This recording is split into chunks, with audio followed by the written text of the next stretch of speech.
최경영의 최강 시사.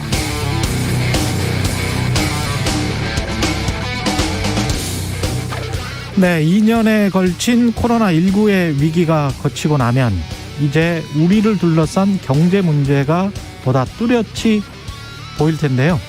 경제 문제의 핵심은 역시 코로나 때문에 직격탄을 맞은 자영업의 문제입니다. 수출 대기업들은 오히려 장사를 잘했습니다. 대기업 협력업체들도 버틸만 하고요. 자영업이 문제입니다. 이미 코로나19 이전부터 인터넷 상거래가 팽창해서 소득도 감소 추세였고 워낙 과당 경쟁이었습니다. 게다가 몇 년 전 상가 분양 붐이 불었었죠. 상가용 건물 많이 지어놔서 요즘 도심에도 공실이 많습니다. 빚내서 노후 생활비 해보겠다고 상가 한두 개 소유한 사람들도 힘들어졌습니다. 그런데 금리는 계속 오르는 추세고요. 장사가 안 되니까 임대료는 내려줘야 되고 임대료를 내려주면 원칙적으로 상가의 매매가는 하락합니다. 그래서 은행이 마음먹고 현재 가치를 따져서 상가를 재평가하면, 예를 들어서 4억짜리를 3억으로 재평가하면 빌린 돈을 갚아야 되는데 빚을 못 갚아서 상가를 경매에 넘겨야 할 곳들도 많을 겁니다. 지금은 그냥 이자만 내면서 버티고 있는 거거든요. 사실은 계속 우리가 위기를 지연시키고 있었던 것이고, 그러면서 부풀려진 자산의 거품은 모른 채 했던 거죠. 다음 정부의 이 시한폭탄이 돌아올 가능성 점점 커지고 있습니다. 대선 후보들 다 이 문제 인식하고 대비 잘 하고 있겠죠?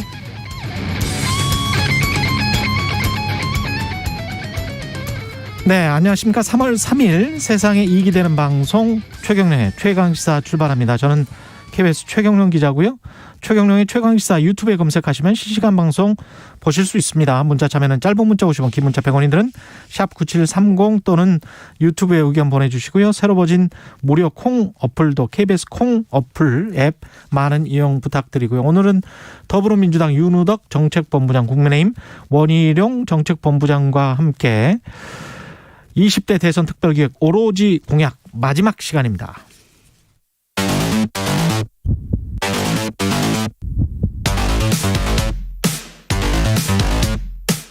오늘 아침 가장 뜨거운 뉴스 언박싱.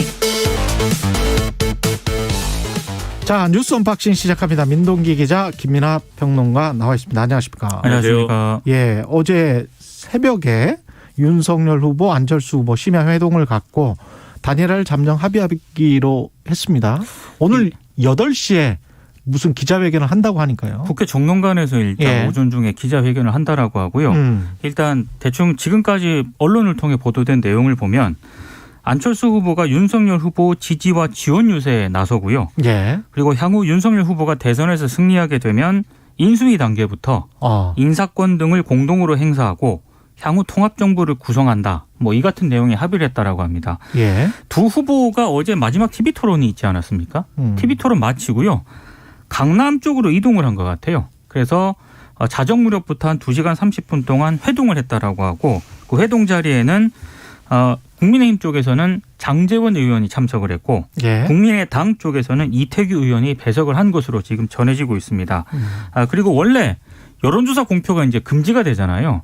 그래서 안철수 후보가 제안했던 여론조사 국민 경선 방식이 아니라 후보자 간 단판 방식으로 야권 후보 단일화에 양쪽이 합의했다. 언론 보도가 이렇게 지금 진행이 되고 있습니다. 예.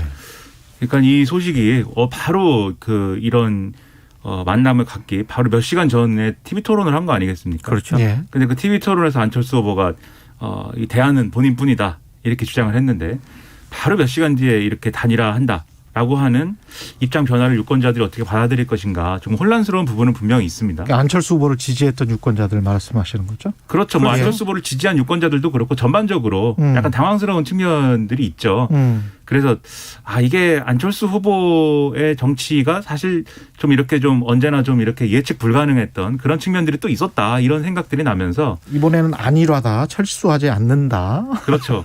근데 하여튼 예. 선거 때마다 좀 예측 불가능한 그런 것들이 있었는데 이번에 예. 그래서 맞다. 이게 이제 안철수 후보다. 이런 느낌이 받게 되는데 네. 근데 이제 그러면 이 효과가 어느 정도일 것이냐. 일단 지금 보도 나오는 걸 보면은 스토리는 이런 스토리예요. 가치 연대. 그러니까 과학기술 강국이라든지 이제 뭐 앞으로 이제 미래 먹거리를 위한 여러 가지 이제 기술의 발전이라든지 이런 것을 국정에 반영한다는 것을 합의를 하고 그다음에 이것을 실질적으로 구현하기 위해서 인수위 단계에서부터 공동정부를 어떻게 만들어 나갈 거냐를 합의를 하고 그다음에 나아가서는 국민의당하고 국민의힘이 합당을 하고 그 합당한 이후에 이 합당한 결과인 당내의 어떤 이 지도 체제라든가 이런 것들에 안철수 후보 측의 이제 입장을 상당히 반영하는 거 이렇게 합의를 한 것 같거든요 지금. 예. 이게 이전에 이제 윤석열 후보가 단일화 결렬됐다 이거 기자회견할 때 내놨던 그동안에 합의된 과정에서 나왔던 이 합의 내용인 거죠. 그래서 이게 그대로 관철되는 것 같은데 근데 이게 실제로 그러면 어느 정도 여론을 움직이는 효과가 있을 것이냐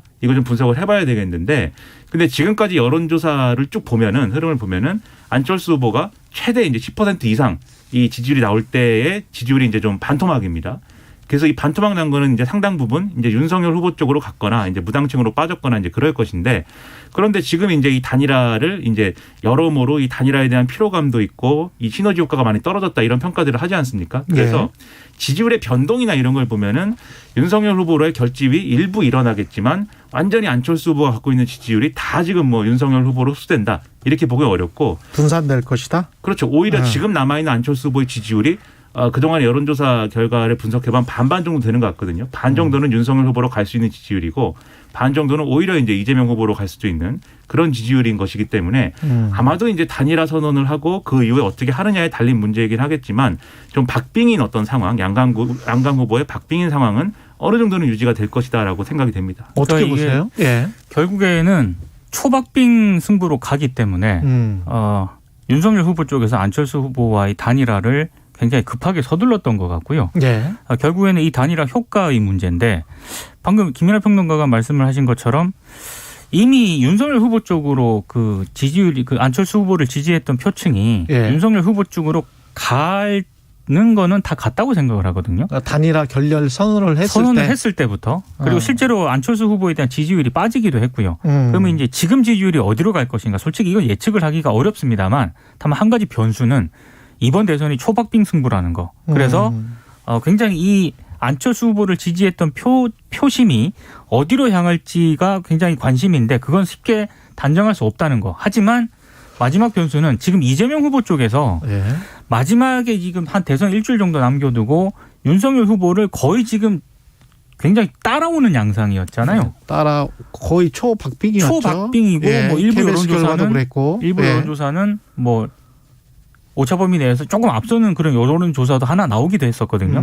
그런데 이런 흐름이 이 안철수 후보와 윤석열 후보 단일화 효과 때문에 조금 타격을 받을 수도 있다. 이것도 하나의 변수가 될 수 있을 것 같습니다. 그리고 이제 지금 이재명 후보가 막판 추격을 하는 중요한 이제 고리가 이 정치개혁을 고리로 한 이렇게 앞으로의 통합정부 국민내가 꾸리는 이런 얘기였는데 사실 그 얘기에 이제 어떤 후보 구도상의 중심축은 안철수 후보였던 것도 사실이거든요.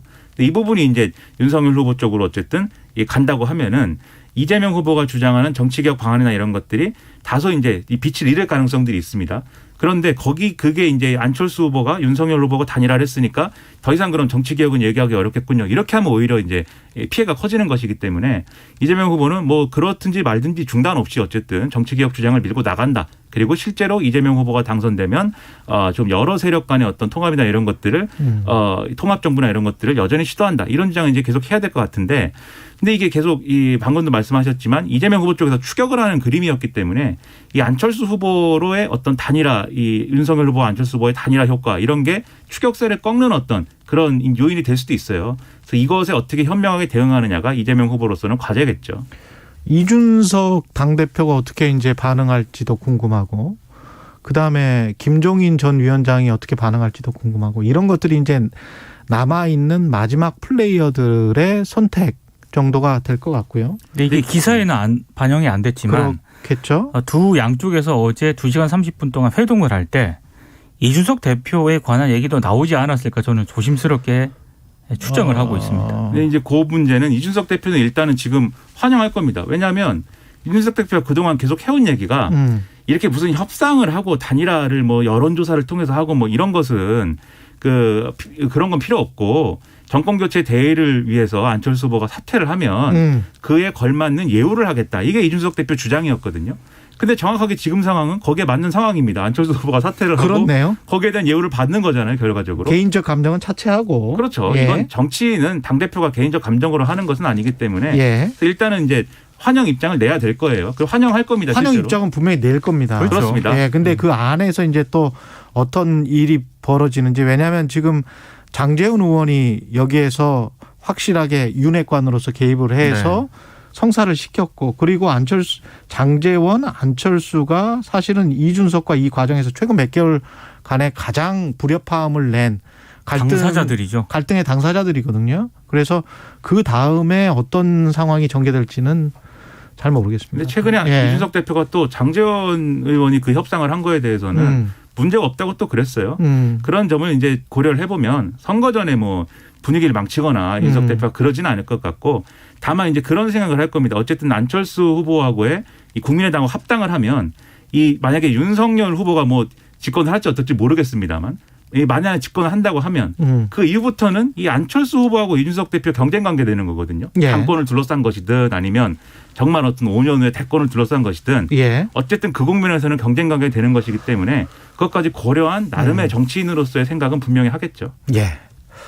어떻게 될지 김경주 님도 거대 양당의 단일화 누구의 단일화가 성공할까 궁금하네요. 이제 김동연 후보와 이재명 후보의 단일화 말씀을 하시는 것 같고요. 그래서 거대 양당이라고 표현을 하신 것 같고 예, 말씀하십시오. 정치 개혁이라는 게 예. 이런 단일화 안 해도 되는 제도를 만들자라는 게 정치 개혁이기 때문에 그렇죠. 네, 그래서 그런 것에 비춰보면은 사실 네. 이게 좀 안타까운 측면이 분명히 있습니다. 안철수 후보라고 뭐 완주를 해야겠다는 마음이 아예 없었겠습니까? 하고 싶었겠죠. 안철수 후보는 왜 계속 완주하겠다라고 했다가 이런 선택을 한 것인지는 뭔가 본인이 다른 오늘 기자회견에서 설명을 뭔가 해야겠죠. 다른 사정이 있는 것 같은데 네. 이야기를 좀 근데 들어봐야 될 것 같고. 이렇게 할 거면은 예. 사실 이전에 윤석열 후보가 그 단일화가 사실상 무산됐다는 기자회견을 하기 전에. 그렇죠. 하는 시점에 합의가 됐어야죠. 그러니까 안철수 후보가 항상 예. 좀 이렇게 여의도의 우리 평론가라든지 뭐 이런 사람들이 일반적으로 보는 그 문법들과 시각이 있지 않습니까? 예. 그것과는 조금 벗어나요.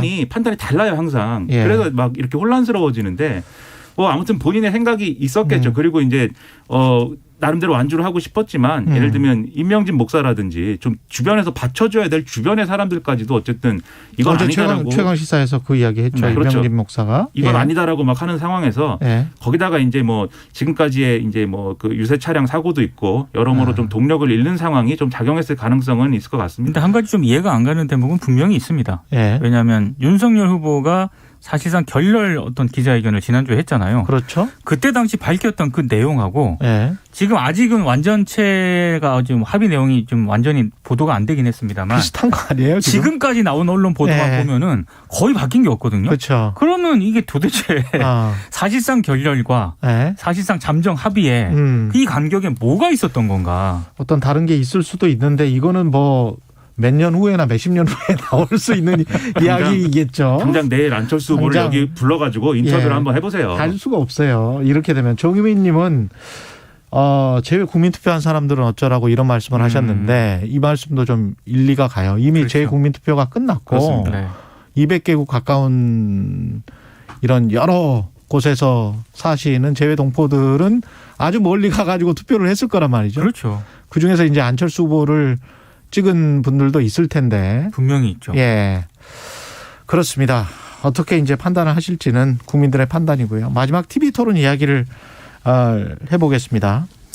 어제 TV 토론은 너무 방대한 얘기를 했는데요. 일단 이재명 후보하고 윤석열 후보 사이에는 대장동 의혹과 관련해서 굉장히 좀 설전이 오갔습니다.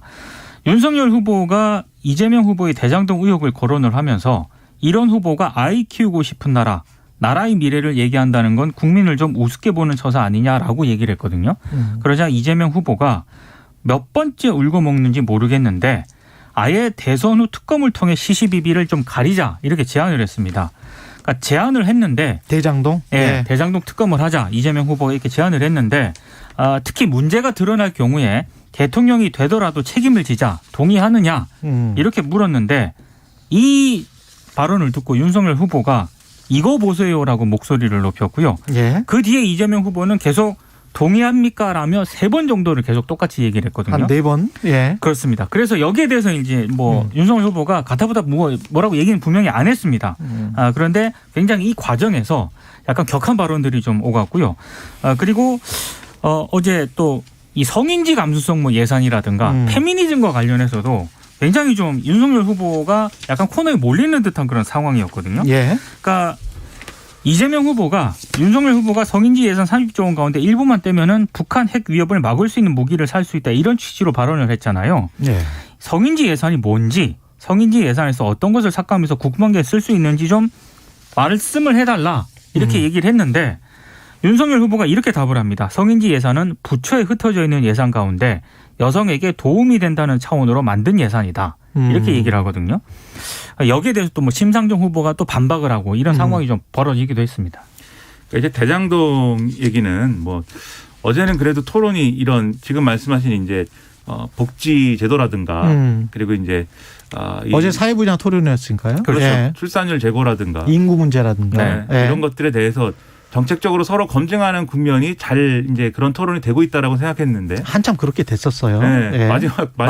마지막에 그런 거죠. 네. 윤석열 예. 후보 주도권 토론에서 역시 또 지금까지 이제 전략이 그대로 또 나왔습니다. 그래서 예. 주도권 토론에서 정책 얘기를 하기보다는 이재명 후보를 왜 대통령으로 뽑으면 안 되는지를 다시 한번 설명하는 그런 이제 전략이었는데, 그러니까 이재명 후보도 예상을 했겠죠. 이게 나올 것이다 분명 또. 그래서 나름대로 회심의 이제 카드를 준비한 것 같아요. 그래가지고 특검을 하고 그리고 뭐 어쩌고 저쩌고 뭐 지금까지 논쟁들이 있었으니까 대통령이 되면 뭐 책임지자. 근데 이게 갑자기 또 이렇게 내놓은 카드였기 때문에 윤석열 후보가 이제 순발력 있게 대처를 못한 것 같아요. 그렇죠. 결론적으로. 왜냐하면 그런 아니 얘기할 근데 때 이거는 특검 이야기는 계속 민주당이 해왔던 거 아니에요? 최근에도? 민주당만 한 게 아니고 윤석열 후보도 했죠. 예. 네. 그러니까 국민의힘도 해서 예. 그 얘기가 갑자기 나온 이야기는 아니지. 아니 갑자기 네. 토론에서 대통령이 되면 특검을 해도 그 결과에 책임지는 거에 대해서 지금 합의를 하자고 하니 윤석열 후보 입장에서 순발력 있게 대응이 잘 안 된 거고 그래서 사실 원래 우리 생각에 했어야 되는 얘기는 예. 이 특검 뭐 애초에 우리가 제안했는데 민주당이 안 받지 않았느냐 뭐 이런 걸로 해가지고 특검을 누가 받니 안 받니로 가는 게 사실은 이제 일종의 말싸움 토론의 어떤 기본적인 어떤 방식일 것 같은데 그냥 계속 수사가 돼야죠만 반복을 했어요 윤석열 후보가. 그래서 이 장면이 아마 좀 민주당 지지자들이나 이재명 후보 측에서는 좀 활용하기 좋은 장면이 될 것 같고요. 예. 근데 마지막 발언에서는 윤석열 후보가 그 얘기를 또 했습니다. 특검을 제안을 했는데 제대로 처리가 안 되지 않았느냐라고 해가지고 특검 공방은 이제 그렇게 마무리된 것 같고. 예. 근데 말씀하신 이제 성인지 예산의 부분은 윤석열 후보가 그동안 언론이 팩트 체크를 하고 여러모로 이제 지적을 했는데 아직 잘 모르는 것 같아요. 성인지 예산이 지금 뭔지. 한 2개월 된 것 같은데요. 이 성인지 예산 30조 이야기는 그게 아니다라는 이야기를 언론 보도만 1월부터 했었던 것 같아요. 네. 우리가 팩트 체크를. 참모들이 지금 윤석열 후보에게 큰 지금 피해를 끼치고 있다고 봅니다. 이거는 이게 잘못된 발언을 그동안 했으면 잘 보고를 해가지고 바로잡을 수 있게 해야지. 최근까지도 유세 현장에서 성인지 예산 30조 가지고 국방력을 강화해야 된다 뭐 이런 이야기를 계속 했잖아요. 그러니까 성인지 예산이라는 거는 성인지 예산이라는 항목으로 30조가 잡혀 있는 게 아니고 그냥 일반 예산 중에 성인지적인 어떤 그러한 개념이 잘 잡혀 있는가를 평가를 하는 제도인데 그래서 성인지 예산이 30조라는 거는 30조가 어디서 나왔다가 아니고 30조 원에 해당하는 예산들이 그러한 평가를 받게 된다는 얘기거든요. 그렇죠. 네. 그래서 이거를 줄여가지고 이제 국방비로 쓸 수 있다 이런 개념은 애초에 성립하지 않는데 어제도 근데 사실 지출 구조조정을 해야 된다라는 취지의 그런 얘기를 했습니다. 그러니까 참모들이 잘 보좌를 해서 이런 거 자꾸 그 언론에서 또 이렇게 지적하지 않게 해야 되는데 걱정스럽습니다. 저는 어제 깜짝 놀랐던 부분이 국민의힘 정강 정책에 기본소득이 있다라고 이재명 후보가 지적을 했잖아요. 네. 그래서 진짜 찾아봤어요. 있습니다. 네, 있습니다. 있더라고요. 국가는 국민 개인이 기본소득을 통해 안정적이고 자유로운 삶을 영위하도록 적극적으로 뒷받침해서 4차 산업혁명 시대를 대비한다. 이게 뒤에 4차 산업혁명이 나오는 거 보니까 그 기본소득이 맞아요. 맞습니다. 예, 국민 개인이 기본소득을 통해 안정적이고 자유로운 삶을 영위하도록 국가가 적극적으로 뒷받침한다는 것이기 때문에 있더라고요. 그리고 이거 정강정책 국민의힘 2020년에 만든 건데 제가 오늘 오기 전에 쭉 한번 살펴봤거든요. 언론 자유와 공영방송에 관한 것도 있고 굉장히 좋습니다. 근데 어제 굉장히 좋아요. 한번 한번 보시면 김종인 비대위 시절에 예, 잘 만들었어요. 이 당명을 미래통합당에서 국민의힘으로 바꾸면서 예. 이 당 색깔도 약간 바꾸고 예. 이 정강정책 다 강령 다 바꾼 거거든요. 그때 예. 이제 강령 뭐 이 초안 잡는 위원장이 김병민 대변인입니다 지금. 아 그렇군요. 네. 그래가지고 그 이제 중도적으로 확 바꾸자라고 해서 이제 바꾼 내용이었는데, 근데 그 이후에 이제 국민의힘의 어떤 정치나 정책이나 이런 것들이 사실 그 정강정책이나 이 강령을 지금 못 따라가는 부분들이 있어요. 그래서 못 따라가는 게 아니고 반대로 하는 부분 그 그렇죠. 부분들도 있기 때문에 근데 네. 정강 정책 하나만 놓고 봤을 때는 저는 깜짝 놀랐어요. 근데 어제 예. 그래서 그 이재명 후보가 그 부분을 지적을 했거든요. 예. 근데 윤석열 후보 답이 제가 봤을 때는 적절하진 못했던 것 같아요. 그 기본소득은 이재명 후보의 기본소득과 다르다 이렇게 얘기를 했거든요. 그러니까 물론 다를 수 있죠. 근데 기본 취지는 기본 취지는 기본소득을 똑같아요. 도입하겠다는 그런 취지는 그 정강정책에도 같다고 저는 생각을 왜냐하면 하거든요. 4차 산업혁명 시대를 대비한 이게 기본소득이잖아요. 네. 예. 그거에 대해서는 김종인 전 위원장도 사실 윤석열 후보 그 선거를 도울 때는 이재명 기본소득하고 그건 또 다르다라고 주장을 했습니다. 그래서 이게 사실 그 기본소득이라는 게 정치의 현실 정치에서 굉장히 쟁점이 되고 할 때 유행처럼 이제 지나가 버리는 상황처럼 돼가지고 이제 지금 예. 그런 논란인 건데, 근데 이게 그런 건 있어요. 국민의힘이 주장하는 기본소득이 당장 예를 들면 현금성 복지를 이렇게 이 이재명 후보 방식으로 주자는 거냐, 그건 아니다. 이 얘기를 하고 싶은 건데, 그렇죠. 그런데 이재명 후보도 사실 그렇게 접근하면 할 말이 있거든요. 그렇죠. 현금성 복지를 당장 지급하는 것부터 시작을 해야 이제 거기 이 국민의힘에 나오는 정강정책에 나오는 이 기본소득도 가능하다, 이렇게 얘기를 할 거여서. 자기도 그런 식으로 단계별로 지금 준비를 하고 있다. 그렇죠, 뭐 이런 그렇죠. 지금 주장이잖아요. 이재명 네. 후보는. 그래서 이게 같냐 틀리냐라는 점을 가지고 입씨름을 하기보다는 취지를 얘기를 해야죠. 그렇죠. 그 네. 비전과 철학에 대해서 이제 서로 논쟁을 했으면 좋겠는데, 예. 이게 결국은 뭐 이게 그거냐라는 논쟁으로 어제는 끝나서 좀 아쉬웠습니다. 이런 것들은 좀 문명사적으로 다시 한번 우리가 봐야 될 것 같고, 증세 논쟁 같은 경우도 거리낌 없이 이야기를 해야 되는 게 맞고요. 그 심상정 후보의 그렇습니다. 말대로. 그리고 그렇죠. 이제 그거를 이재명 후보는 국민들이 세금에 관해서 뭐 올리는 걸 그렇게 좋아하지를 않기 때문에 그게 이제 표 떨어질까 봐 계속 피해가면서 그걸 약간씩 말을 바꾼 것, 토지익 배당금이랄지 네. 그것도 이제 사실이죠. 그렇죠. 예. 그래서 그런 부분들. 근데 이제 저는 원칙적으로는 세금 논쟁이랄지 복지 논쟁이랄지 이런 거는 사실은 유승민 후보도 중부담 중복지 이야기를 할 때 세금 이야기를 하지 않으면 안 된다라고 이미 박근혜 대통령과 경선할 때 주장을 했던 내용 아닙니까? 네. 그렇습니다. 그러면 한 10년, 20년 된 논란들인데 이런 것들은 좀 터놓고 이야기를 하는 게 국가의 미래를 위해서는 좋다. 그러니까 연금도 마찬가지고 세금도 마찬가지고 그렇습니다. 심상정 후보가 어제 증세 예. 없는 복지는 호구라고 했는데 예. 그 말이 맞냐 틀리냐를 떠나가지고 어찌됐든 복지 정책과 관련된 공약을 하는데 재원 마련이라든가 이런 부분에 대해서 얘기를 안 한다라고 하는 거는 이것이 조금 어이가 없는 거죠. 이게 양강 후보들이 좀 무책임한 게 예. 윤석열 후보한테 심상정 후보가 그랬어요. 그러니까 이 증세 없는 복지는 허구다라고 얘기하고 지금 증세 없이 이렇게 복지를 하겠다는 건 이제 사기다. 이게 이 지출 구조조정으로 하겠다는 건 사기 아니냐 그랬더니 윤석열 후보가 화를 내더라고요. 무슨 말을 그렇게 하느냐. 근데 화를 낼 게 아니고 예. 그렇죠. 그런 지적은 당연히 나올 수밖에 없는 거고, 그리고 이재명 후보도 이 심상정 후보가 이제 증세를 한다는 거에 대해서 그건 너무 그분의 좌파적 관점이 강해서 그렇다라든지 그다음에 이제 선거 과정에서 이제 이 증세를 얘기한다는 거는 자폭을 하는 것이다라든지 그런 말은 했죠. 이런 실제로. 얘기를 한 예. 게 이런 게 문제다라고 심상정 후보가 했더니 안 했다는 거예요. 그건 최경영 기자님 확인을 해보십시오. 안 아니 했으니까 최강 시사에서 했잖아. 이 자리에서 진실만 하라는 여기 인터뷰에서 하셨어요. 여기 자리에서 인터뷰에서 했는데. 했어요. 그 좌파적 네. 관점이 강해가지고 네. 그렇게 하는데 뒤에 우리는 그거를 이제 배당 아까 말한 배당금으로 본다 뭐 이렇게 이제 말을 한 거예요. 그러니까 계속 세금이라는 걸 강조를 하지 않고 그거를 온건하게 비껴가려고 노력을 한 건데 좌파적 관점이라고 말한 거는 좌파적 관념이라고 말한 거는 분명하죠. 예, 그건 사실이고요. 그래서 그런 예. 거는 사실이라고 인정하면서 왜 그랬는지 설명하면 되는데 무조건 아니라고 할 거는 또 아닌 거죠. 그렇죠. 왜냐하면 예. 최경영의 최강시사에서 말했기 때문에 이거는 그렇게 어물쩍 넘어가면 안 됩니다. 정확하게 알고 예. 있습니다. 네. 그리고 하나는 3%에서 이야기를 한 것이고. 그렇습니다. 네. 예. 알겠습니다. 거의 다 이야기를 했네요. TV 토론 이야기를 하다 보니까 다른 이야기를 좀 못했습니다. 예, 뉴스 언박싱 민동기 기자 김민아 평론가였습니다. 고맙습니다. 고맙습니다. KBS 1라디오 최경영의 최강시사 듣고 계신 지금 시각 7시 45분입니다. 이번 주 남은 출근길엔 보건용 마스크를 잘 챙겨주셔야겠습니다. 국외 미세먼지가 날아오면서 경기 남부 등 중서부 지역의 공기가 종일 탁하겠고 내일은 대부분 지역에 먼지가 많겠습니다.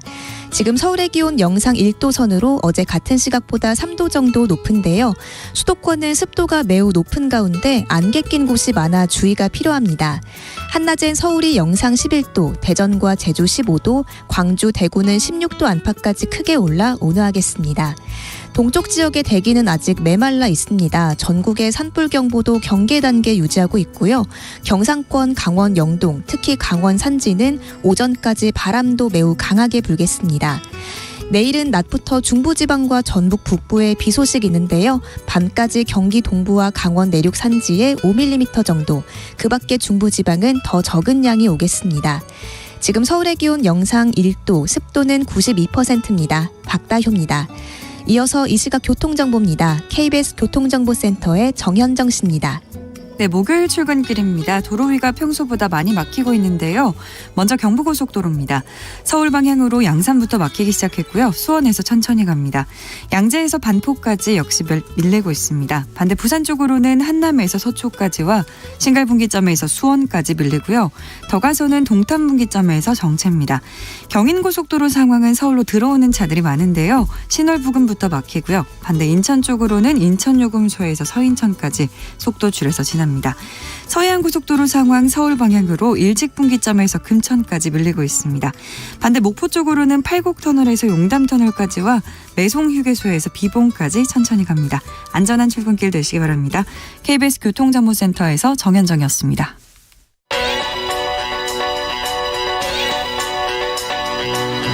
최강 시사 전민기의 눈. 네, 한국인사이트 연구소 전민기 팀장 전화로 연결돼 있습니다. 안녕하세요. 네, 반갑습니다. 전민기입니다. 예, 촉법소년 이슈. 넷플릭스 드라마를 뭐가 히트를 하면 네. 뭐 사회적으로 뭔가 이슈가 되네. 지금 그 오징어 게임도 그렇고 지옥도 그렇고 그렇죠. 그렇죠. 맞습니다. 예. 그리고 이제 촉법소년에 관한 이야기 작년에도 좀 나왔었는데 이렇게까지 좀 불이 붙지 못했는데 말씀해 주신 대로 지금 넷플릭스에서 글로벌 8개 국가에서 어제 기준으로 1위를 차지하고 있어요. 어제 기준으로 1위였죠. 8개 나라에서. 맞습니다. 그래서 지금 이 소년법상 소년이 19세 미만을 이야기하는데 소년법을 보니까 14세 이상 19세 미만의 형사책임 능력자인 범죄소년이 있고요. 예. 10세 이상에서 14세 미만의 형사책임 그 임무 능력자가 촉법소년, 우리가 이제 이야기하는. 예. 그리고 이제 10세 미만의 범법소년, 이렇게 세 가지로 또 분류가 되더라고요. 그러면 아주 간단하게 이야기해서 13세, 만 13세가 넘지 않으면 어떤 범죄, 심지어 살인을 저질러도 네. 감옥에 가지 않는다? 그렇습니다. 예. 그래서 그 촉법소년과 관련된 넷플릭스 드라마 소년 심판, 뭐 김혜수 씨가 지금 주연을 해서 저도 어제 혹시 해서 한번 봤어요. 예. 1편을 봤는데 이게 드라마로 나온 것들이 실제 지금 범죄가 그런 범죄가 있었던 거더라고요. 맞습니다. 예, 실제 사건을 다뤘더라고요. 그리고 지금 소년 범죄가 실제로도 늘어나나 좀 봤더니 얼마나 늘어나고 있습니까? 대검찰청 통계해 보니까 2016년에 6,200여 건이었는데 소년 범죄 기소 건수가 2017년에는 좀 줄었다가 계속 늘어나는 추세예요. 지금 2020년에는 6,800여 건 정도 되고요. 그리고 이제 뭐 이렇게 처벌이 무거운 형사 재판이 아니라 소년범의 특성을 고려한 소년 보호 사건은 2020년에 2만 5천 건이 넘더라고요. 2만 5천 건. 그 사실은 더 문제는 뭐냐면 최근에 이제 이슈가 되는 게 이 아이들이 본인들이 알고 있다는 거죠. 우리는 지금 뭐 사건을 저질러도 법의 어떤 저촉을 받지 않는다. 이런 게 이제 SNS에 정보가 너무 많다 보니까 그걸 악용하는 사례가 늘어서 사실은 국민의 여론이 좀 좋지 않은 것 같습니다. 그래서 뭐 어른들이 시켜서 아이들에게 시켜서 그런 범죄를 저지를 수도 있고. 그렇죠. 그래서 근데 이제 원래 그 촉법 촉법 소년 관련해서는 이게 아이들이 어떤 계도의 대상이지 처벌의 대상은 아니지 않느냐. 그래서 맞습니다. 교육을 시켜야 되는 거지. 그러면은 네. 충분히 갱생할 수 있다. 이런 취지로 만들어졌던 거 아닙니까? 그렇습니다. 예. 그래서 사실은 다른 국가들 보더라도 한 14세로 이렇게 되어 있는 나라가 많은데 어쨌든 잔혹 범죄가 좀 많이 일어나고요. 그 2015년 당시에 이제 9세 아동이 이제 경인 용인에서 경기도 그 벽돌을 떨어뜨려서 50대 여성을 사망하게 한 사건도 있고요. 2017년에 이제 인천 연수구에서 16세 소녀가 초등학생들 유괴해서 살해한 사건 기억하실 거예요. 예. 그래서 이 사건들을 아까 말씀해 주신 대로 모티브로 해서 에피소드를 만든 거거든요. 그리고 최근에 이제 유튜브 영상 중에서 가장 많이 본 영상이 최근에 한 모든 거 합하면 촉법소년 관련해서 한 1,600만 조회수가 나오는데 예. 최근에 그 무인 모텔에서 술 파티한 중3 학생들 사건 기억하실 거예요. 경찰이 찾아갔는데 경찰한테 욕하면서 어차피 우리 뭐 문제 안 된다 하면서 막 힘도 뱉고 욕도 하고 이게 지금 가장 많이 본 영상으로 떠오르면서 이게 촉법소년들이었어요. 만 13세 예. 이하의 소년들. 근데 그중에 한 명은 사실은 촉법소년 나이가 지나서 그 친구는 이제 검찰의 심판을 받게 됐고 나머지는 이제 소년 재판을 받게 돼요. 근데 예. 어쨌든 그거 보신 분들이 야 이거 안 되겠다라는 여론이 좀 많이 올라오게 되는 그런 계기가 된 것 같습니다. 어른들의 책임도 굉장히 좀 클 것 같습니다. 어떻게든 가르쳐야 되는데 이 빅데이터 반응도 좀 살펴볼까요? 촉법소년과 관련해서. 한 20만 건 정도 나오고 있어요. 많이들 관심 갖고 계시고요. 예. 관련해서는 역시나 드라마가 좀 넷플릭스 드라마가 좀 많이 영향을 준 것 같습니다. 김혜수 씨 이름도 보이고요. 예. 그다음에 이제 형사 처벌이나 말씀해주신 대로 어른들의 책임이 있다라는 이야기 나오고 있고요. 그리고 이제 소년범이 됐을 때 이게 뭐 전과에 남지 않는다라는 이야기 이것뿐만 아니라 성범죄라든지 최근에 여러 일들 관련해서 지금 연관어만 보시면은 거의 어른들의 범죄와 비슷할 정도로 이런 이야기들이 많이 나오고 있습니다. 그리고 감성어가 너무 좋지가 않아요. 걱정이 된다라는 그런 이야기도 나오고요. 그다음에 이거 범죄다. 아이들이 저질렀지만 범죄로 봐야 된다라는 반응들, 심지어 뭐 괴물이라는 키워드도 있습니다. 이제 이런 아이들 사실 잘 올바르게 인도되지 못하면 결국 더 큰 괴물로 이제 탄생하게 될 것이다. 뭐 등등의 이런 감성어들이 보이는데 한 81%가 좀 좋지가 않은 그런 반응들이네요. 그 아이들이 그러니까 오히려 더 부정적으로 보일 수가 있겠죠. 그 성인들이 만약에 이제 그랬다면 뭐 또 다른 이야기인데 아이들 순진하게 그냥 자라야 할 아이들이 그러니까 이거는 좀 문제가 너무 심각하다 이렇게 느끼는 부정적인 감성이 많은 것 같습니다. 그렇습니다. 예.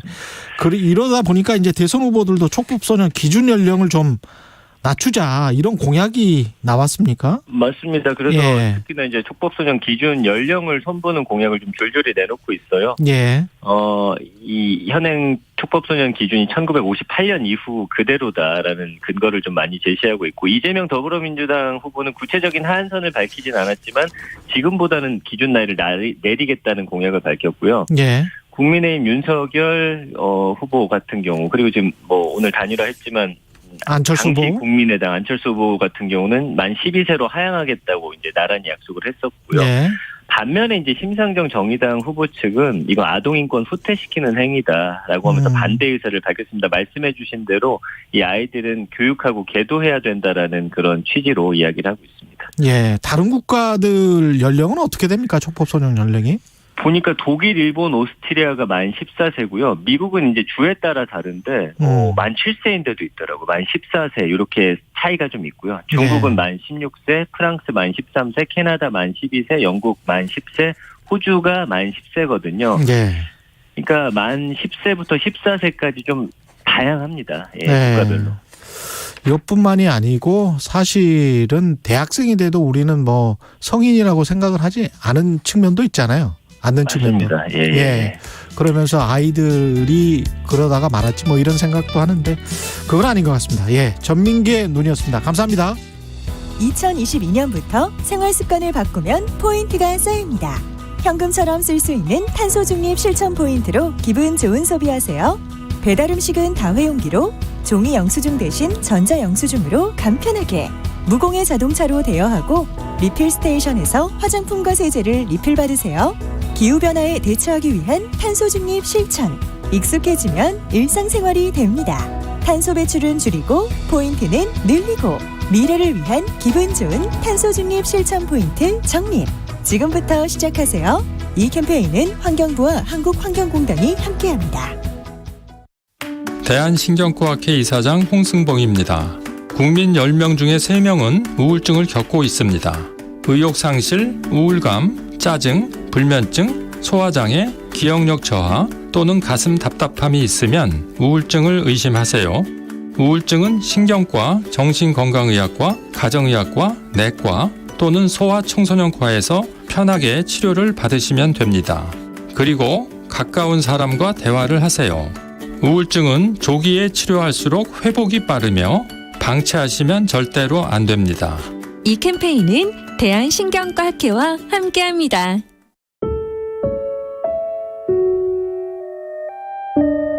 영등포소방서에서 근무 중인 김태규 구급대원입니다. 2022 KBS 연중기획 기억을 기록하다. 구급차를 이제 두 가지로 분류를 해서 이송을 해요. 일반 구급 환자들 출동을 나가는 일반 차량이랑 그리고 이제 코로나 전담 차량 이렇게 나눠서 나가는데 전담 차량은 작년 연말까지만 해도 정말 쉬지 않고 이렇게 계속 나갔거든요. 아침 출근하자마자 퇴근할 때까지 소독 잡아야 하는 시간 1시간 빼고서는 계속 그 1시간 텀 계속 이렇게 쉬지 않고 코로나 출동을 나갔고요. 또 일반 출동도 바쁜 곳이다 보니까 거의 화장실 가기도 힘들 정도로 계속 바쁘게 지냈던 게 있습니다. 다들 이제 보호복 입고 일하는 게 힘들다고 하잖아요. 근데 저희는 여름 같은 경우에 땡볕에서 그 환자들을 이송하고 이제 CPR을 하면은 격렬하게 막 움직여야 하니까 엘리베이터가 없는 4층, 5층에 사시는 분들을 막 들고 내려오고 이러면은 정말 온몸이 땀으로 젖고 막 탈진하는 상태가 있거든요. 그래서 그런 좀 이제는 보호복 없는 그런 활동을 좀 하고 싶을 정도로 너무 영등포 소방서 김태규 구급대원은 말합니다. 구급차는 매 순간 1분 1초를 다투는 응급 상황에 처합니다. 코로나 중증 환자의 이송은 더욱 다급할 수밖에 없습니다. 멈추지 않는 사이렌 소리에 몸과 마음은 지칠 대로 지쳤지만 대원들은 소중한 생명을 살리고 있다는 믿음 하나만으로 이 시간을 견디고 있습니다. 당신과 대한민국의 기억, KBS가 기록합니다.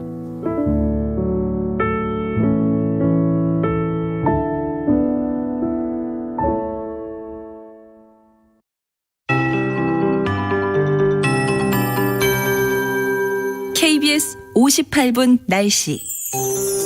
오늘 아침 큰 추위는 없지만 교통안전에 유의해 주셔야겠습니다. 지금 서울의 기온 영상 1도 선으로 어제 같은 시각보다 3도 정도 높은데요. 수도권은 습도가 매우 높은 가운데 안개 낀 곳이 많습니다. 한낮엔 서울이 영상 11도, 대전과 제주 15도, 광주, 대구는 16도 안팎까지 크게 오르겠습니다.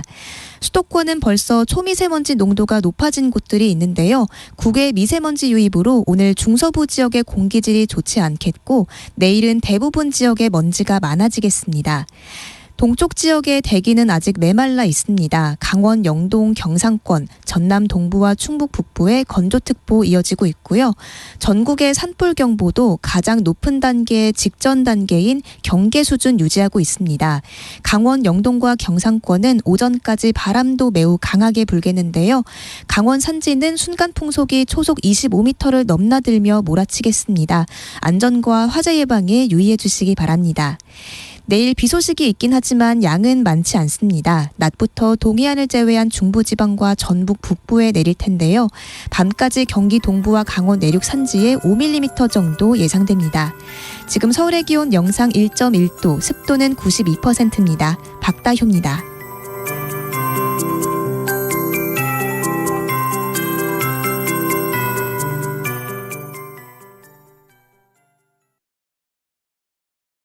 정성을 다하는 국민의 방송 KBS가 8시를 알려드립니다. AM 711kHz, FM 97.3MHz, KBS 1라디오입니다. HLKA.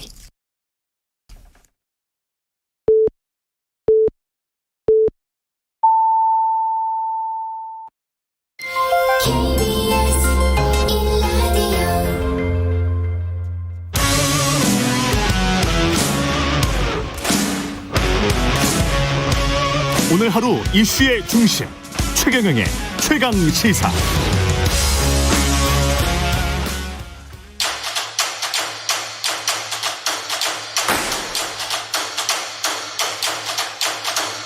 최경영의 최강 시사 제20대 대선 특별기획 토론 오로지 공약.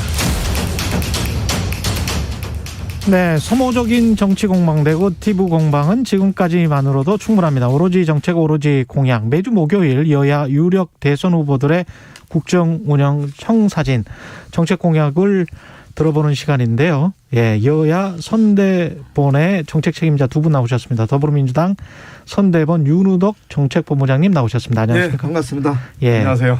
국민의힘 선대본의 원희룡 정책본부장님 나오셨습니다. 안녕하십니까? 네, 안녕하세요. 예. 오늘이 반갑습니다. 마지막, 예, 네 번째 시간이고 마지막 시간입니다. 마지막이에요? 예, 마지막입니다. 다음에 한번 더. 굉장히 아쉬운데요. 다음 주에도 끝나 있는 거 아니에요? 지난주는 네. 조금 서로 건설적으로 굉장히 좀 그랬죠. 의미가 있더라고요. 예. 아, 야 이제는 좀 토론할 만하다 그랬더니 예. 예. 끝나고도 계속하죠. 끝나고도 계속 해서 시간 내줄 리가 없죠. 예. 네. 아니 근데 이런 정책 이야기를 계속해서 국민들에게 좀 설명을 하는 시간을 갖는 게 굉장히 좋은 것 같습니다. 그러니까 예. 언론이라는 그릇에 예. 어떤 내용을 담아주느냐에 따라서 그렇죠. 국민들의 정치에 대한 효능감, 그렇죠. 인식도 달라지는 거거든요. 예. 정치도 예. 정말 뭐 자꾸 반성해야 되지만 우리 언론도 앞으로 좋은 역할 많이 해주시면 좋겠습니다. 예. 저는 예. 이제 경기도 북쪽인데 예. 남단의 제주도에 또 지사님하고 이렇게 같이 하니까 예. 우리가 다 화합하는 그런 의미를 갖고 있어서 아주 예. 좋습니다. 계속합시다. 그럼요. 모두가 예. 국민이 조금이라도 더 잘 살고 나라가 잘 되게 하자는 거 아니겠습니까? 예. 방법론은 예. 같은 당내에서도 예. 서로 논쟁거리가 많아요. 예. 네. 지금 8시부터 아마도 윤석열 후보와 안철수 후보의 기자회견이 진행될 예정이라고 하고요. 지금 현재 KBS TV를 보니까 윤석열 안철수 단일화 발표가 지금 있는 것 같습니다. 예, 윤석열 후보가 나와 있고 기자들이 나와 있는 지금 현장의 모습이 보이고요. 예, 관련해서 기자회견을 시작을 하면 주요한 내용이 발표가 될 때 이야기를 좀 듣고 다시 한번 평가를 하셔야 될 것 같은데요. 일단 이 단일화 관련해서 잠정 합의가 됐다는 보도가 있었기 때문에 두 분에게 이 말씀부터 여쭤볼 수밖에 없습니다. 오늘은 정책 관련 이야기는 조금 이따가 하고요. 윤석열 후보와 안철수 후보의 단일화 합의 기자회견 잠시 후에 있을 예정인데 이게 원희룡 본부장님은 아셨어요? 이게 몰랐습니다. 며칠 전만 해도 뭐 결렬이라고 저는 다 그런 어제만 식으로. 해도 예. 이제 힘들어지는 게 아닌가. 예. 그래서 마음의 대비를 해야 되겠구나. 예. 대신 단일화가 설사 안 되더라도 결국 그 정치라는 게 서로 다른 세력을 하나로 모아가는 과정 아니겠습니까? 예. 그래서 다시는 안 볼 사람처럼 예. 뭐 하다가도 이게 악당 퍼붓고 돌아서서는 안 된다. 예. 이렇게 생각하고 있었는데 자다가 일어나 보니까 문자가 막 와 있어요. 단일화가 돼서 지금 예, 그런데 지금 편하게 잠이 오냐고. 문자가 많이 와 있는데 뭐 어쩌라고요. 예. 일단 뭐 야당 입장에서는 그 선거 득표면에서는 굉장히 반길 내용인 거는 맞죠? 단일화를 바라본 게 득표 효과도 있지만요.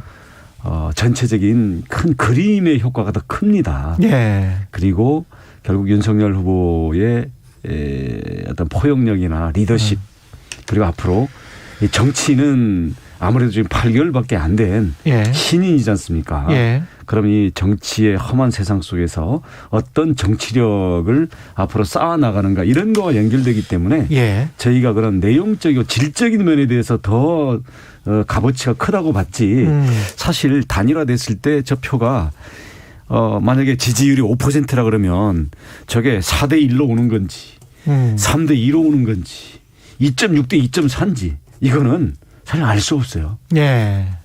네, 나쁘진 않다고 봅니다. 나쁘지는 않다. 네. 윤은덕 본부장님은 어떻게 평가하십니까?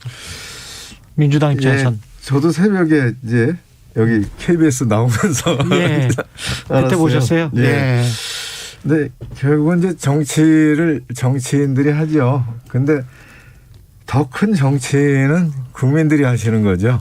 그래서 국민들의 집단지성이 판단하시라고 그렇게 생각을 합니다. 예. 저희는 국민만 믿고 예. 또 끝까지 갑니다. 국민을 믿습니다. 알겠습니다. 예, 정책 이야기 어제 TV 토론에서 복지 이야기 나왔고 재정 이야기 당연히 나올 수밖에 없고요. 그다음에 연결되는 게 결국은 이제 증세냐 아니냐 세금 이야기 나오고 세금을 뭐 아시겠지만 뭐 세금 증세 아니면 돈을 빌리는 수밖에 없잖아요. 국채 발행하는 거. 딱 두 가지인데 어떻게 보셨습니까? 복지 정책을 둘러싸고 어제 TV 토론은 제가 먼저 말씀드리면 예. 제가 그 SNS도 잠깐 올렸는데 그 복지 내용 뭘 해주겠다라는 거는 사실은 서로 경쟁적이에요. 아, 그렇죠. 그렇죠. 예. 국민들이 원하는 거 그걸 해주는 게 정치 아니겠습니까? 예. 근데 우리가 그 작은 그 가계부 집안 살림을 하더라도 원한다고 다 할 수 있는 건 아니잖아요. 예. 그러면 여기에 대해서 우선순위라는 게 있는 거고 또 이게 어떤 과정을 거쳐서 갈 거냐 또 이게 더 가고 덜 가고 하는 데에 따른 어떤 그 국민 설득과 화합들을 어떻게 시켜갈 거냐 이런 게 있잖아요. 예. 가장 중요한 게 아무래도 재원 문제겠죠. 그런데 그렇죠. 결국 어제 토론에서는 이재명 후보가 좀 정직하지 못했다고 생각을 해요. 어떤 면에서? 예. 증세 계획 없습니다. 그러면서 지금 공약을 보면 저 중앙지방공약 합치면 1,000조 가까운 공약을 지금 해놨거든요. 저희가 예. 추산해 봤을 때 거기에다가 탄소세, 국토보유세 그리고 그 여러 가지 로봇세 물론 로봇세는 현재 뭐 아이디어 수준이겠습니다만은 탄소세, 국토보유세는 그동안 내내 이걸 매기겠다고 그 돈 가지고 기본소득 주겠다고 그렇게 얘기해 놓고는 정치 얘기가 없다고 그냥 시침이 뚝 되는 거 보고 야 이걸 과연 진지하게 받아들여야 되는지조차 아주 원초적인 질문부터 던질 수밖에 없는 입장이에요. 예, 윤우덕 본부장님. 예, 결국은 복지국가로 가야죠. 예. 그리고 이제 가능한 재원과 또 가능하게 만드는 방안들에 대해서 논의를 해야 되는 거 아닙니까? 근데 복지국가로 가는 데 있어서도 다 해주겠다, 다 같은 방향이다 그렇게 보기는 좀 어렵습니다. 예. 요즘은 이제 포용복지에서 돌봄복지로 복지 정책이 확대되고 있어요. 예. 그래서 저희가 5대 돌봄 국가 책임제를 공약을 했습니다. 첫째 영유아, 둘째 아동, 셋째 어르신, 넷째 장애인, 그리고 다섯째 환자분 등 지원이 절실한 분들을 적극적으로 국가가 책임지고 돌봐드리겠다라는 공약이죠. 예. 이 돌봄을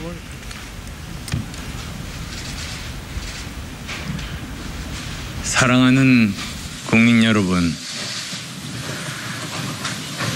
저희 안철수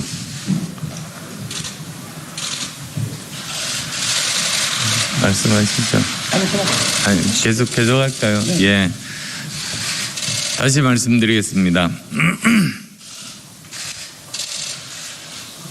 사랑하는 국민 여러분, 저희 안철수, 윤석열 두 사람은 오늘 더 좋은 대한민국을 만드는 시작으로서의 정권 교체, 즉 더 좋은 정권 교체를 위해 뜻을 모으기로 했습니다.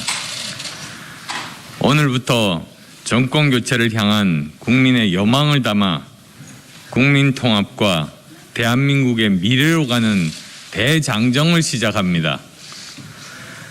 오늘 단일화 선언으로 완벽한 정권 교체가 실현될 것임을 추호도 믿어 의심치 않습니다. 반드시 정권 교체를 이루어 오직 국민의 뜻에 따라 대한민국의 변혁과 혁신을 위한 대전환의 시대를 준비해 나가겠습니다. 저희 두 사람은 원팀입니다. 서로의 부족한 부분들은 메워주면서 반드시 정권 교체를 이루고 상호 보완적으로 유능하고 준비된 행정부를 통해 반드시 성공한 정권을 만들어내겠습니다. 오늘 저희 두 사람이 정권 교체의 민의에 부응해서 함께 만들고자 하는 정부는 미래지향적이며 개혁적인 국민통합정부입니다. 국민통합정부는 87년 민주화 이후 한국 정치의 고질병인 승자 독식, 증오와 배제, 분열의 정치를 넘는 첫걸음이 될 것입니다. 산업화와 민주화를 잇는 선진화의 기틀을 제대로 닦아 4차 산업혁명을 선도하는 과학기술 중심 국가를 만들고 공정과 상식이 살아 숨쉬는 정의로운 사회로 새로운 대한민국의 문을 활짝 여는 정부가 될 것입니다.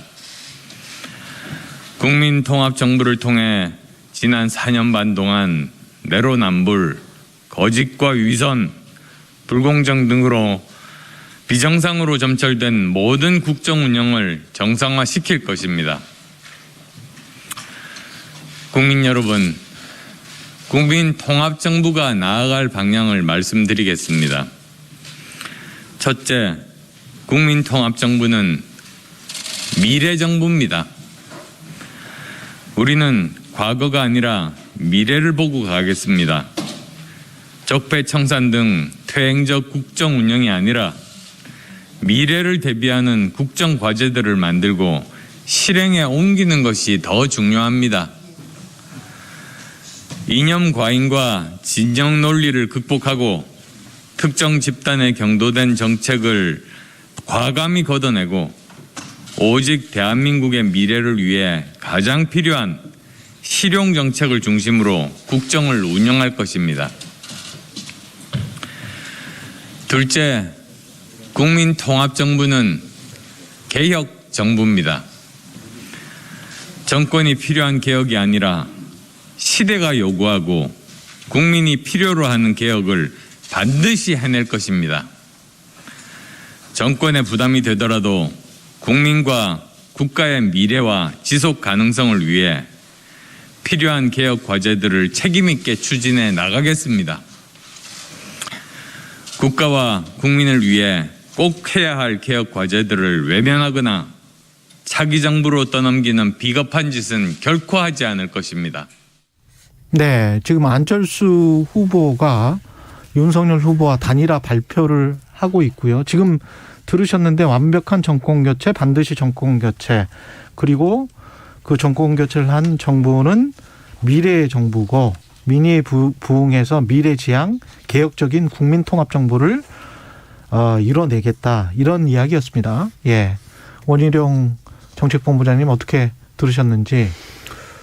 예, 지금 미래지향적이고 개혁적인 민주 통합 정부를 말씀하셨잖아요. 예, 미래 국민 통합 정부. 예, 예. 미래 개혁, 예. 통합. 예. 이렇게 지금 핵심적인 방향을 제시를 했는데요. 예. 뭐 그 점에서는 뭐 싱크로라 그러죠. 예. 저희 국민의힘에서 윤석열 후보를 통해서 우리가 담고자 했던 가치 그리고 비전, 이 부분하고 큰 틀에서 같습니다.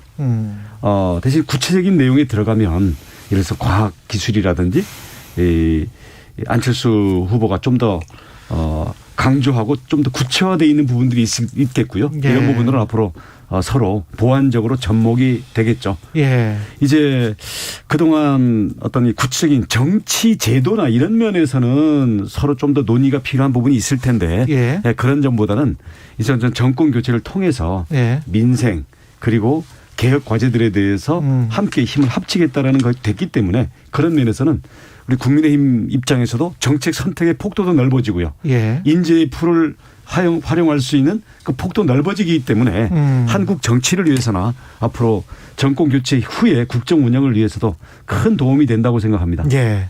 윤우덕 본부장님께는 이 질문을 드려야 되겠네요. 이 안철수 후보가 이런 이야기를 했거든요. 지난 5년 비정상적 국정 운영이 있었고 이거를 정상화하겠다, 미래정부가, 이런 이야기를 했습니다. 지난 5년의 문재인 정부는 비정상적 국정 운영이었다. 다 받아들일 수는 없죠. 일부 그런 지적에 대해서 또 계속 반성하고 또 개선을 하려는 노력을 했다라는 말씀을 드리고요. 일단 그 단일화 선언에 대해서 제가 평가할 수 있는 부분은 좀 넘어서는 것 같아요. 서두에 말씀드렸듯이 정치는 정치인이 하지만 결국은 이제 국민들이 판단하시는 거고 국민이 집단지성으로 그 지도자를 선택하리라고 그렇게 믿습니다. 그래서 국민의 집단지성을 믿고 국민 여러분들의 판단과 믿음과 선택을 선택을 받는 그 순간까지 최선을 다한다. 그런 분명한 말씀을 드립니다. 지금 안철수 후보가 이런 이야기도 했네요. 대통령 혼자 국정 운영하는 정부는 아닐 것이다. 믿을 수 있을까요? 어떻게 보십니까? 원희룡 전 최고본부장님. 네.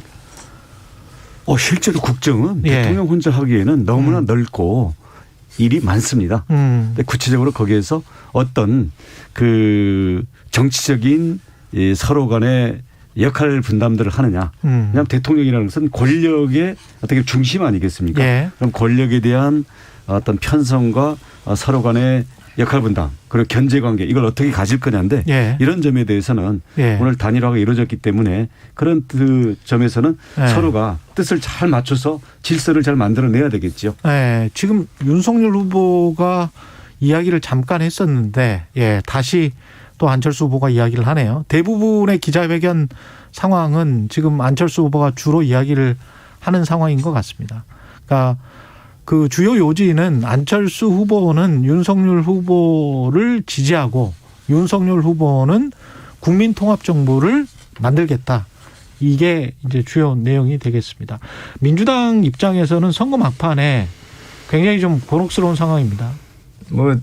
일부 예측도 안 할 수는 없었죠. 솔직히 말씀드리면은. 어떤 플랜이 준비가 돼 있으셨나요? 관련해서 이렇게 이제 선거 막판에 단일화가 됐을 경우에 우리는 준비를 하고 있다. 그런 이야기를 민주당 의원들이 좀 했었었거든요. 늘 여러 가능성에 대해서 생각을 하고 또 그 마음의 자세를 가지고 있죠. 그거는. 그런데 이제 우리 후보께서 일찍부터 이제 통합정부를 말씀 주셨고 그리고 또 정치교체 얘기를 하셨습니다. 그리고 구체적인 내용들을 우리 당에서 얼마 전에 의원총회로 결의를 했죠. 그래서 이제 핵심은 국회 추천 책임 총리제를 분명히 한다. 그리고 장관들의 책임 있는 그런 국정 운영을 함께 해나가는 그런 틀을 제시를 했습니다. 그래서 아마 어느 당이 어느 정권이 서도 이러한 대통령의 이를테면은 그 권한이 집중돼 있는 그런 틀에서는 많이 개선되리라고 그렇게 생각을 해요. 그래서 이 정치 교체의 내용을 잘 이렇게 좀 설명을 드리고 그리고 또 대통령의 권한을 분산하기 위한 민주당 그리고 또 우리 후보의 노력들을 국민들께 또 계속 말씀드려가고 또 국민의 선택을 받도록 그렇게 하겠습니다. 우리가 이제 오늘 마지막 정책 시간이라서 지금 기자회견은 끝났습니다. 끝났고 오늘 마지막 정책 시간이고 한 10분 정도 남았는데요. 원희룡 본부장님. 이제 그만 보시고요. TV. 끝났다니까요. 너무 이제 집중을 좀 해주세요. 방송해야죠. 한 10분 남았다니까. 라디오에 집중해 주십시오. 이제 마치네요. 끝났어요. 금리 인상 이야기를 할 수밖에 없어요. 왜냐면은 지금 현재 세계 경제 기조가 돈을 막 풀다가 금리도 인상하고 돈을 이제 조금씩 테이퍼링을 하는 그런 수순으로 무조건 가고 있기 때문에 그 상황에서 이미 타격을 입은 자영업들은 안 그래도 이제 구조적으로 인터넷 상거래 폭발 때문에 굉장히 힘들었던 상황인데 분명히 이제 지연된 어떤 위기가 올 거란 말이죠. 그리고 이 사람들을 어떻게 구제를 해줄 것이냐, 얼마나 구제를 해줄 것이냐, 또는 어쩔 수 없는 구조조정이 필요한 것 아닌가. 그다음에 도덕적 해이, 뭐 물론 갖가지 이야기가 분명히 나올 겁니다. 뭐 당장 봄 이후부터는 그런 이야기들이 나올 텐데 어떻게 이 문제를 풀어가야 될지, 그 결국은 자영업이 핵심이고 그분들이 뭐 한 600만 정도 되고 식구들까지 합하면 이제 1000만이 넘지 않습니까? 그냥 이게 또 대기업 한두 개 무너지는 거하고는 다른 문제인데, 거기에서 10% 20%만 어떻게 한다고 하더라도 이제 은행 쪽으로 또 위험이 전이가 될 수 있고요. 그 생각하시고 있는 어떤 정책 같은 것들이 있을까요?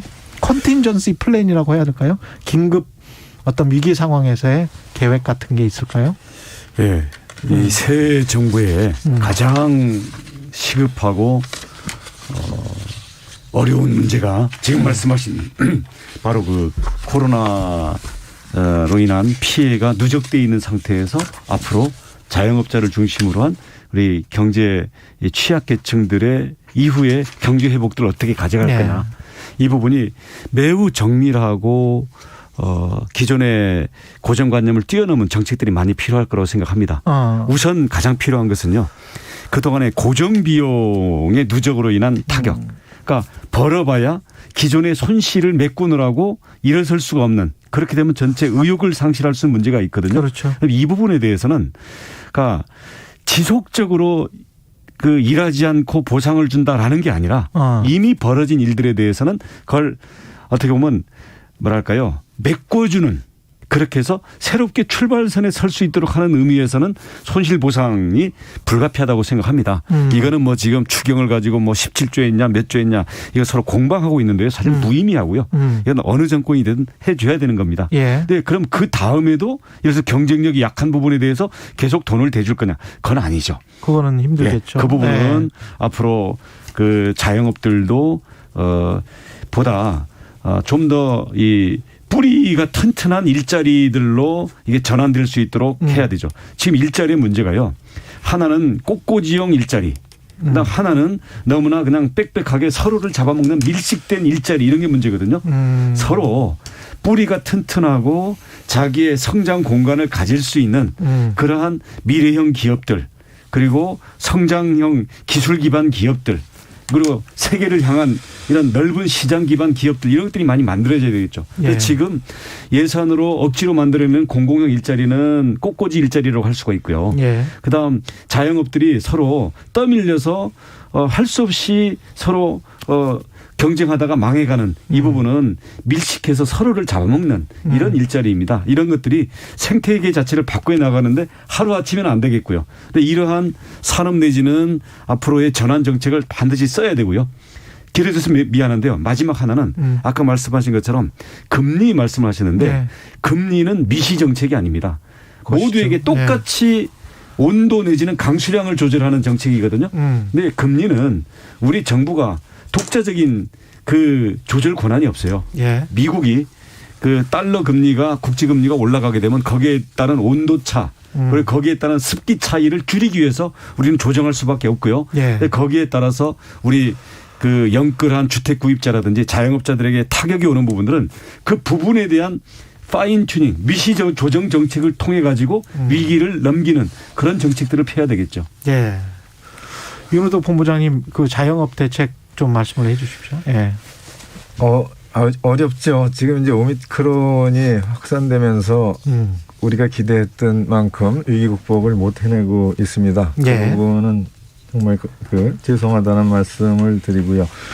엎친 데 겹친 격으로 금리가 이제 인상되고 있습니다. 한국은행의 기준금리가 2번, 3번 올랐고 3월에는 미국 연준에서 또 금리를 올릴 그럴 계획이죠. 이제 그런 상황에서 재정당국은 이제 어려움에 빠진 소상공인, 중소자영업자들 위해서 확장적 재정 정책을 펼칠 수밖에 없습니다. 그런데 이제 당장 금리가 올라가면서 대출을 받고 또 사업을 지탱하시던 소상공인 자영업자분들의 이자 부담이 많아지는 거죠. 이 부분은 이제 두 가지로 접근할 수 있습니다. 우선 금리가 올라도 고정금리로, 저금리의 고정금리로 바꿔드려야 됩니다. 그래서 이 부분을 이제 실제 프로그램으로 준비를 하고 있고 그 전에 박근혜 대통령 계실 때에도 안심대출 전환이라는 방식으로 40조, 50조 이렇게 했어요. 이걸 이제 대규모 프로그램으로 해서 금리 부담을 여하튼 금리 상승기에도 금리 부담을 상쇄시키는 특정 업종들에 대해서. 그렇죠. 네. 그래서 이제 장기 20년, 30년도 할 수 있고 그리고 고정금리로 낮은 금리로 하고 그 2차 보전은 이제 정부가 해드릴 수가 있죠. 예. 이거는 이제 준비가 되고 있고 우리 정부가 또 그전 정부도 이런 경험을 가지고 있습니다. 그래서 이 부분은 잘 정치하게 예. 준비가 돼서 진행이 될 거라 이렇게 말씀을 분명히 드리고요. 예.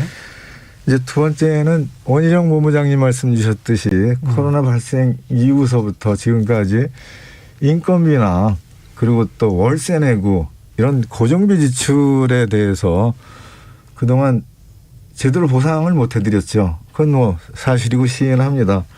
이런 부분들에 대해서 정부가 우선 대출로 그 부분을 커버를 해드리고 곧 이어서 그런 부분에 대한 감면을 해드려야 돼요. 그러니까 정부 자금으로 감면을 하는 거죠. 예. 그래서 이것은 여당이든 야당이든 지금 다 주장하고 있습니다.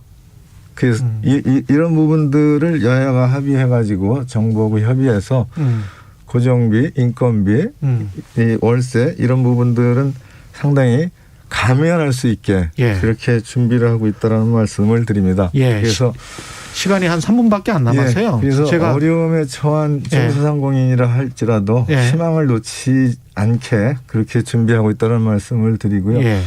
어쩔 수 없이 이제 구조조정을 해야 하는 그런 경우에는 그 구조조정 자금을 준비를 해서 알겠습니다. 예, 지금 예. 뭐 한 2분밖에 안 남아서 두 분에게 꼭 여쭤보고 싶은 게 이 정책을 보고 꼭 우리 후보를 찍어주십시오. 1분씩만 드리겠습니다. 1분밖에 안 남아서 이 예. 정책을 보고 우리 후보를 찍어주십시오. 예, 한마디만 해주십시오. 예. 많은 정책을 예. 제안을 했습니다. 오늘 복지에서 이 부분을 좀 강조합니다. 5대 돌봄 국가 책임제 공약을 했습니다. 그래서 이 영유아, 아동, 어르신, 장애인 그리고 환자분들에 대한 돌봄을 예. 가족 내에서 여성이 담당하던 것을 예. 국가가 책임지겠다. 예. 그렇게 해서 그 돌봄을 통한 좋은 일자리들 좀 만들어내고 그리고 여성의 경제활동 참여를 높여서 이 지금 이제 경제활동 인구가 이제 줄어간다는 그런 초고령 사회로 접근하지 않습니까? 여기까지. 예, 네, 원희룡 본부장님. 예. 예, 그동안 뭐 시민단체나 여러 가지 방만했던 그 공공일자리나 이런 부분들을 세출 조정을 하면서 저희들은 책임 있는 코로나 회복과 복지 국가의 재원을 조달할 계획입니다. 특히 코로나 부분에 대해서는 혜택을 새롭게 주는 게 아니라 그동안 마이너스 나 있는 부분을 제로점까지 출발선까지 끌어올리는 데는 저희는 재원이나 이런 걸 따지지 않고 하겠지만 예. 이것은 일시적인 거고요. 여기에 회복을 시켜놓고는 그 다음에는 열심히 일하는 사람들이 그 성공을 해서 국가에 더 기여할 수 있는 방향으로 저희들은 시장 경제의 활력을 더 활성화시키는 방향으로 갈 겁니다. 20대 대선 특별기획 오로지 공약 오늘 마지막 시간이었습니다. 말씀 감사하고요. 더불어민주당 선대위의 윤우덕 정책본부장, 네. 국민의힘 선대위의 원희룡 정책본부장님이었습니다. 할만하니까 끝나네요. 아쉽습니다. 고맙습니다. 네, 예. 고맙습니다. 예.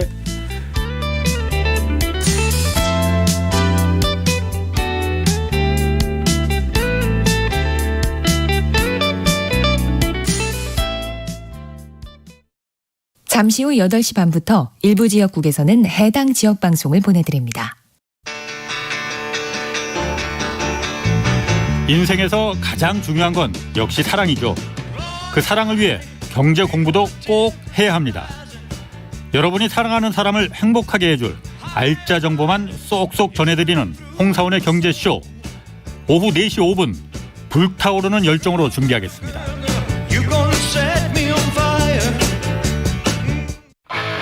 야심차게 시작한 2022년인데 이렇게 살아도 되나 걱정되나요? 괜찮아요. 잘하고 있어요. 진짜 시작은 지금 이 순간부터. 매일 오후 5시 5분 매일 함께 주진우 라이브. 지금 시각은 8시 30분입니다. KBS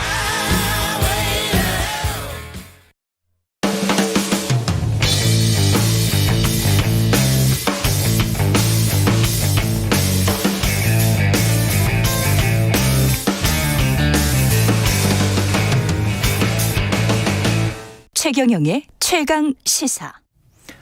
네, 러시아가 우크라이나를 침공한 지 벌써 일주일이 지났습니다. 전쟁이 장기화될 우려도 있다, 이런 분석이 나오고 있는데요. 걱정이 많이 됩니다. 관련해서 정의당 김종대 전 의원님 연결돼 있습니다. 안녕하세요. 네, 안녕하세요. 예, 오늘은 뭐 군사 전문가로서 네. 예, 전화 연결드렸습니다. 지금 러시아군이 우크라이나 제2도시 하르키우 대규모 공습 강행하고 도시에 진입했다. 이 상황 어떻게 보시고 계시나요?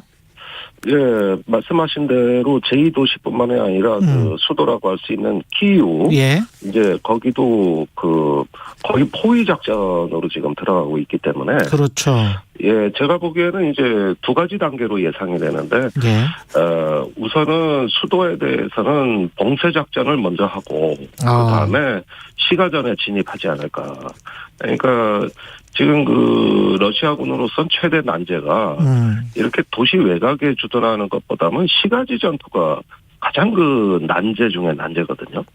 그리고 아주 지루하고 또 사상자가 많이 나오고 예. 또 장기간에 걸쳐서 이루어지는 이 시가지 전투를 과연 감행할 것이냐. 예. 이 부분에 대해서는 러시아도 단단한 각오가 없으면은 쉽사리 할 수 없는 일입니다. 그래서 지금은 일단은 앞으로 다가올 대규모 전투에 대한 어떤 조정기 내지는 준비기에 해당된다고 말씀드릴 수 있겠습니다. 조정기 준비기에 해당된다. 시가전으로 들어가면 러시아군의 희생이 더 많아질 수가 있기 때문에 러시아의 입장에서는 그러면 근데 이제 지금 뭐 이상한 무기들 금지된 무기들까지 쓰고 있는 것 아니냐 이런 보도들이 나오고 있지 않습니까? 네. 예. 그게 근데 민간인 학살로까지 이어질 수 있는 것 같고 러시아가 더 그런 어떤 잔인한 전쟁 범죄와 가까운 일들을 벌일 가능성이 있나요?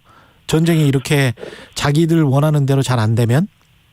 글쎄 뭐 2008년에 조지아 침공할 때도 예. 러시아군이 희생을 무릅쓰고 그런 어떤 전쟁을 했었고 예.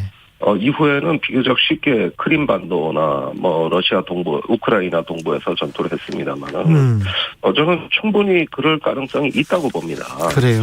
예. 예. 그런데 지금 사실 그 전쟁 양상이랄까 이 러시아군의 행태를 보면 이해가 안 가는 것이 예. 굉장히 그 첨단 무기, 첨단 기술에 의한 좀 피해를 줄이고 정밀하게 할 수 있는 전쟁은 거의 못하고 예. 가장 희생자가 많고 소모가 많이 되는 재래식 전쟁을 하고 있단 말입니다. 예. 거기에다가 그 방금 말씀하신 집속탄, 그 확산탄이라고도 하고 예. 또 열압력탄, 뭐 진공탄이라고 하는 이런 무기가 동원되는 것은 예. 이 어떤 정밀 타격 유도 미사일로 할 수 있는 거를 대량 살상의 무기를 사용해서 하고 있단 말이죠. 예. 네, 이런 양상들을 보면 얼마나 준비 안 된 상황에서 어떤 그 조급하고 또 즉흥적이고 그러면서도 어떤 그 통제 안 되는 전쟁을 자기도 모르게 러시아군도 끌려 들어가고 있는 것 아닌가 이런 의심을 거둘 수가 없네요. 그 우크라이나가 사람들이 그 18살에서 60세까지 그 총을 들 수 있는 사람들은 들어라라고 해서 국회의원들도 한 100여 명 정도 총을 들고 있고 그렇게 되면 이게 군대에 대한 공격인지 군사기지에 대한 공격인지 민간인들에 대한 공격인지도 지금 경계가 뭐 허물어졌다고 봐야 되지 않을까요?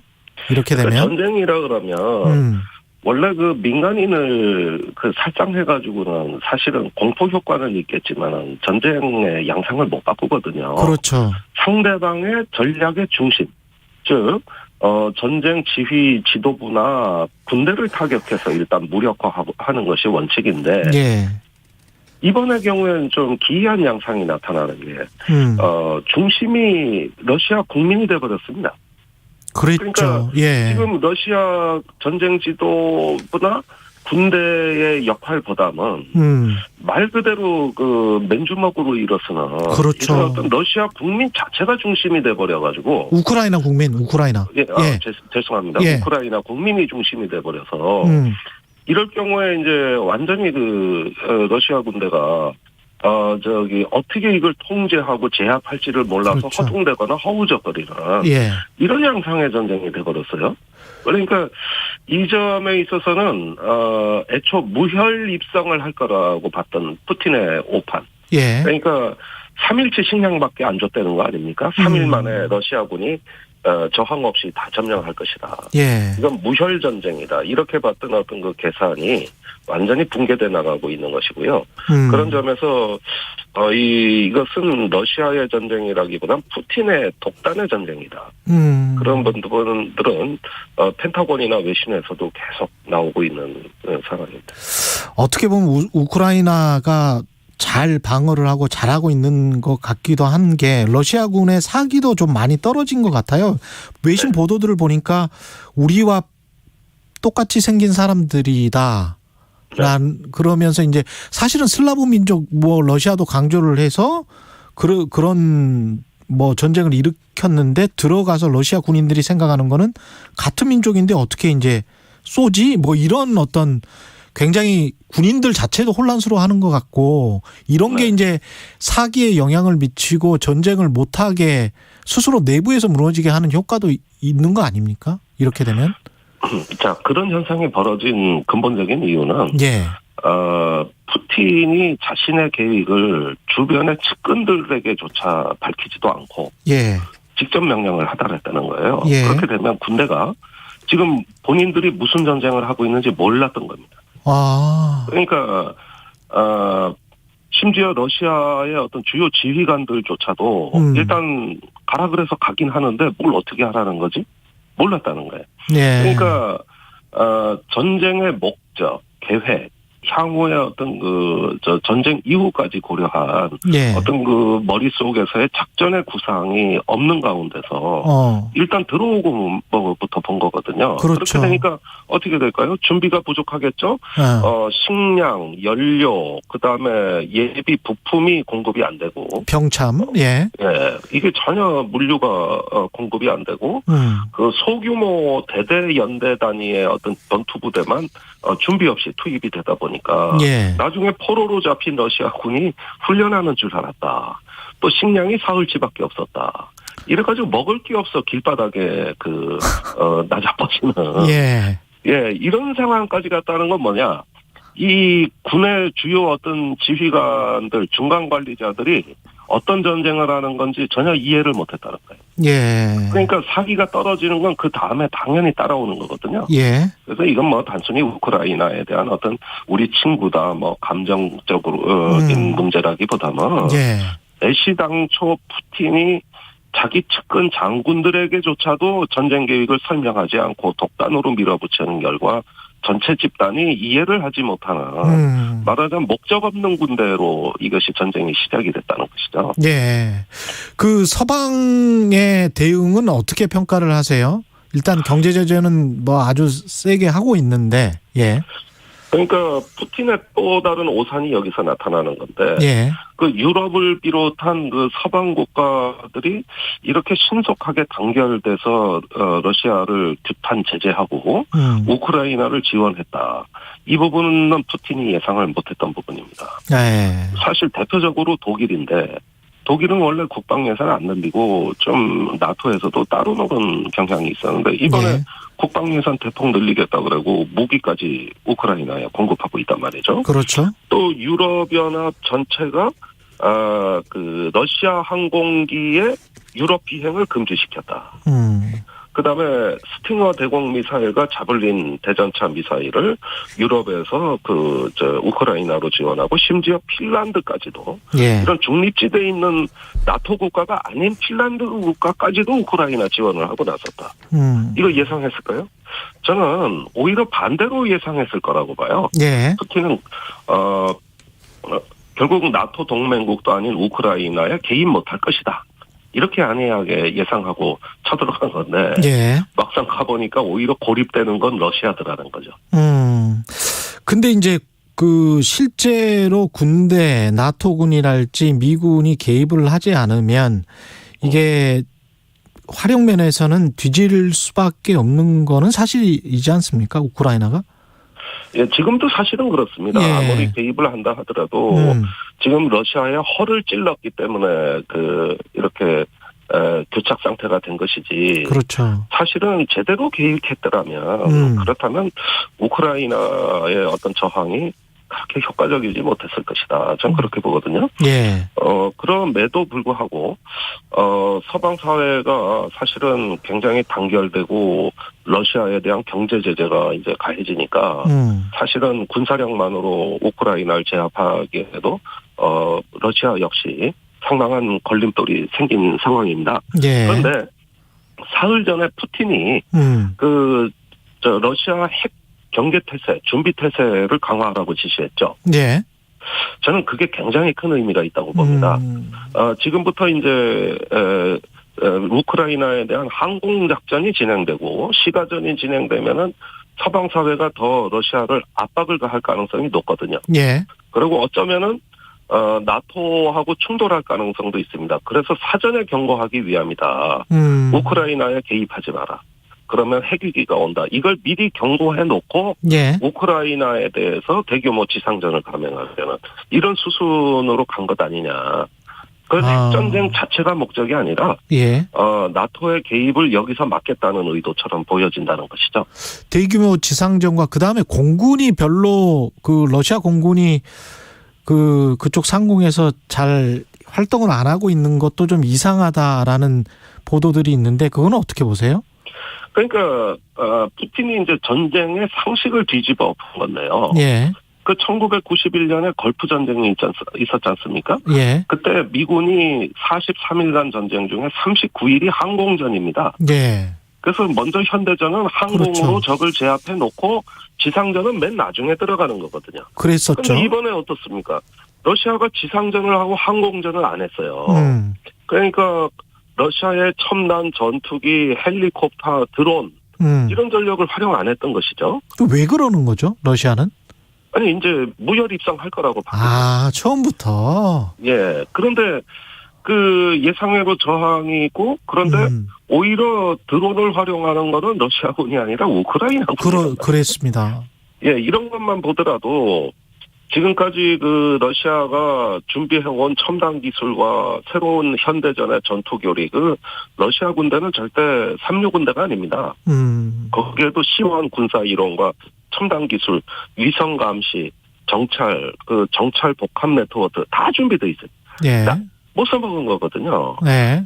예, 이런 점에서는 현대전의 어떤 상식을 따르지 않은 현대전을 하지 않고 재래식 전쟁을 함으로써 이 91년 걸프전에서 미군보다는 이라크군을 닮아 있다는 것이죠. 오히려.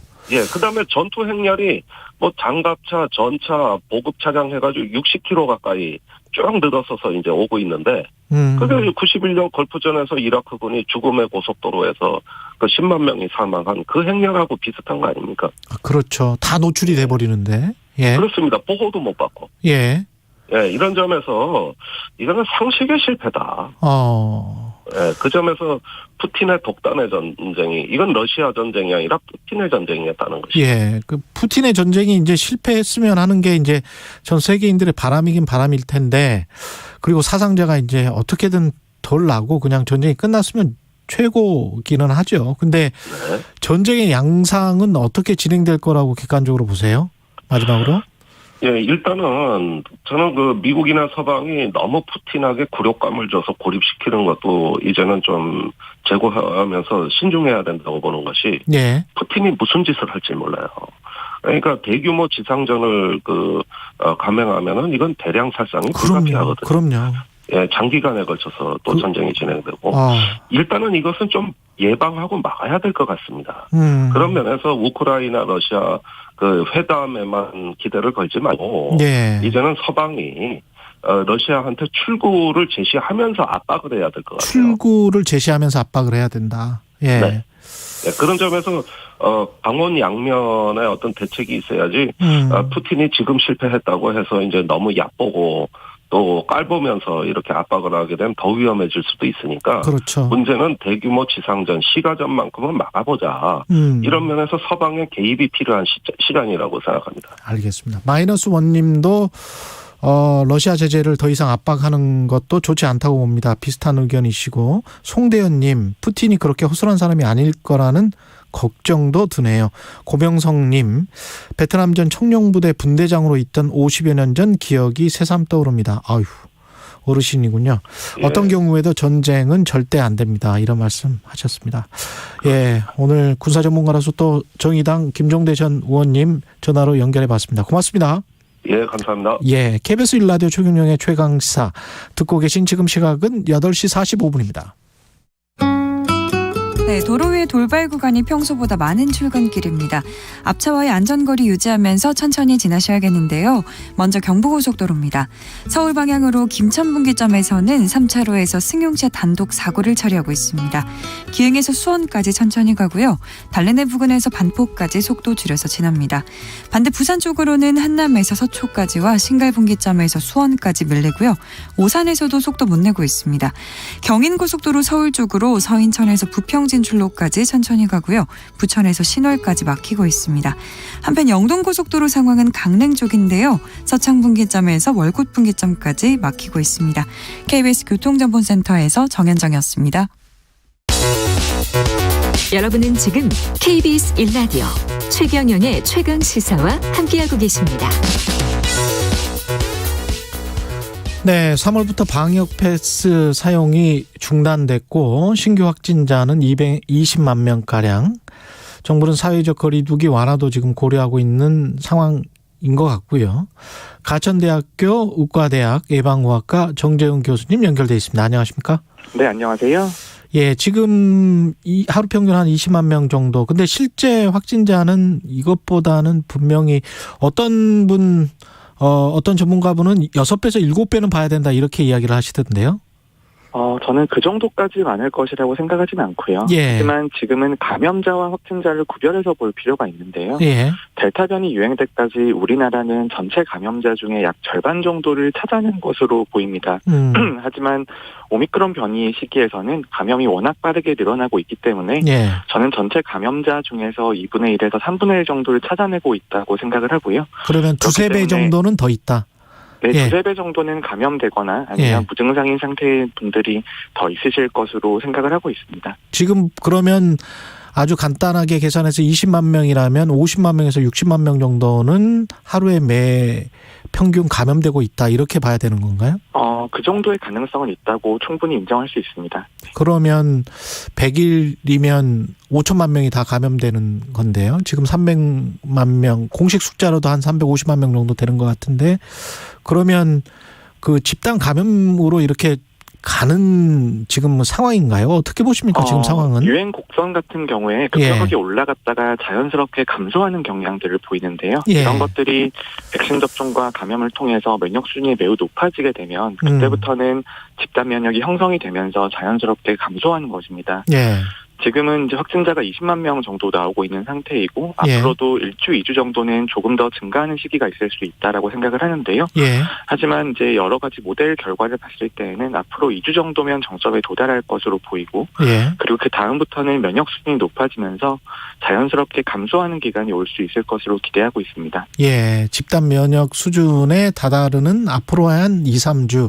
그런데 다른 나라들 같은 경우 미국, 영국 같은 경우는 그렇게 정점이 되고 꺾이는 상황에서 이런 방역 패스 같은 것을 이제 더 이상 사용하지 않겠다 뭐 이런 식으로 좀 바뀌었거든요. 근데 우리 같은 경우는 지금 정점에 아직 오지 않은 상황에서 이런 이야기들이 나오고 실제로 이제 실행이 되는데 어떻게 보십니까 이거는? 저는 그 부분에 대해서 의학이나 방역의 관점에서는 조금 위험 부담을 감수한 결정이라고 생각을 합니다. 말씀하신 것처럼 유행 정점이 지나는 순간 그리고 유행 정점이 지나면서 중환자가 증가할 때까지는 또 2주 정도의 시차가 있거든요. 그래서 그 시기 동안 의료 체계가 감당 가능한지 확인하는 과정이 가장 안전한 방식이라고 생각을 하고요. 지금은 뭐 1주에서 2주, 길게 보면 3주 정도 방역 완화가 좀 빠르게 이루어지고 있는데 이런 것들은 방역상의 위험 부담을 어느 정도는 감수하면서 사회경제적인 이득을 취하는 그런 전략이라고 볼 수 있습니다. 정부는 그렇게 하는 게 이제 사회경제적인 이득 때문에 사회경제적 손해가 너무 크기 때문에 더 이상 버티기가 힘들다 이렇게 판단을 하는 것이겠죠?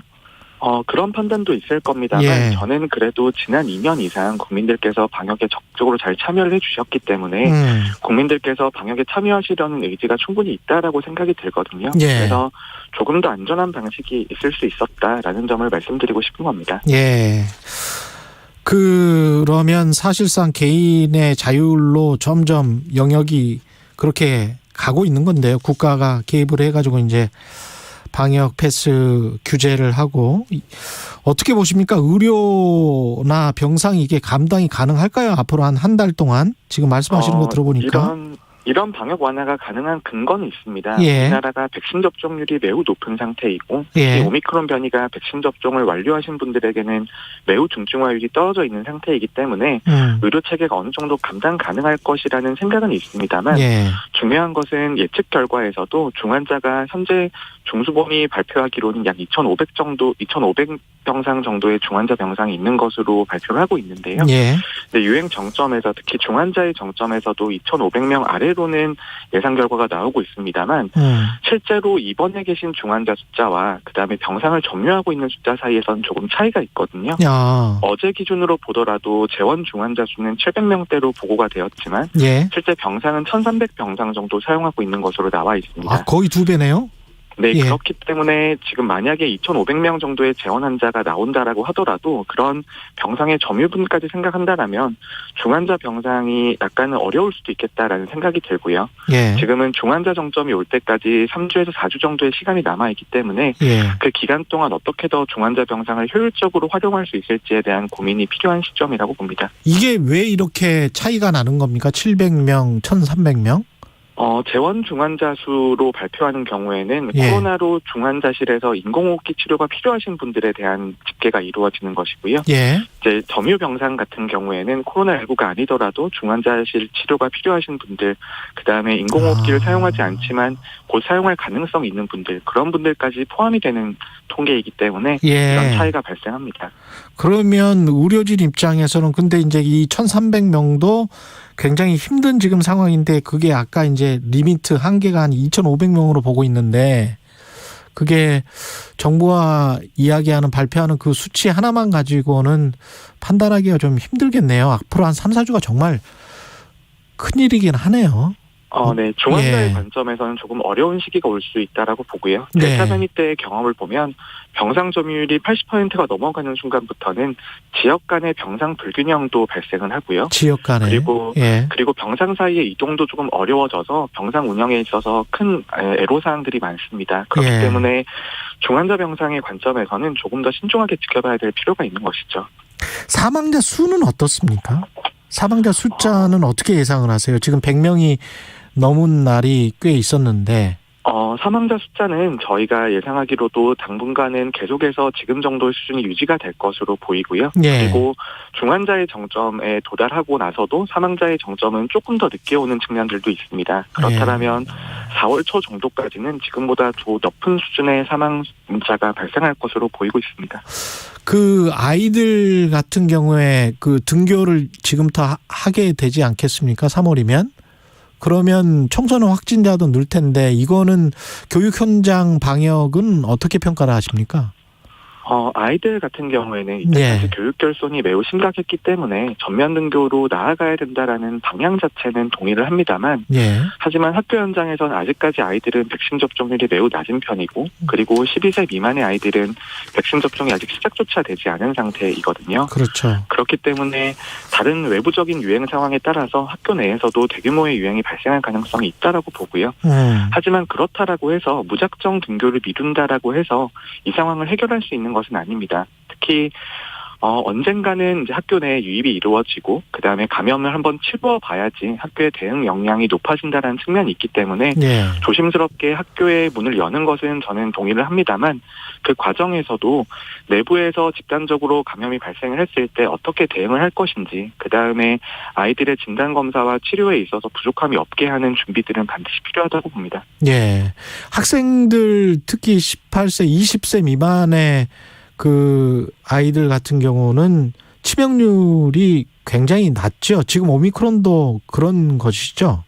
네, 오미크론 변이 같은 경우에는 청소년 같은 경우에는 중증화율이 매우 낮은 것으로 보이고요. 하지만 영유아 같은 경우에는 조금 더 증상이 심할 수도 있다라는 보고들이 이어지고 있습니다. 그래도 성인보다는 중증화율이나 치명률이 매우 낮은 상황이죠. 그러면 18세 이하랄지 또는 5세에서 11세 아동들의 백신 접종 같은 경우는 어떻게 보십니까? 이건 해야 되나요?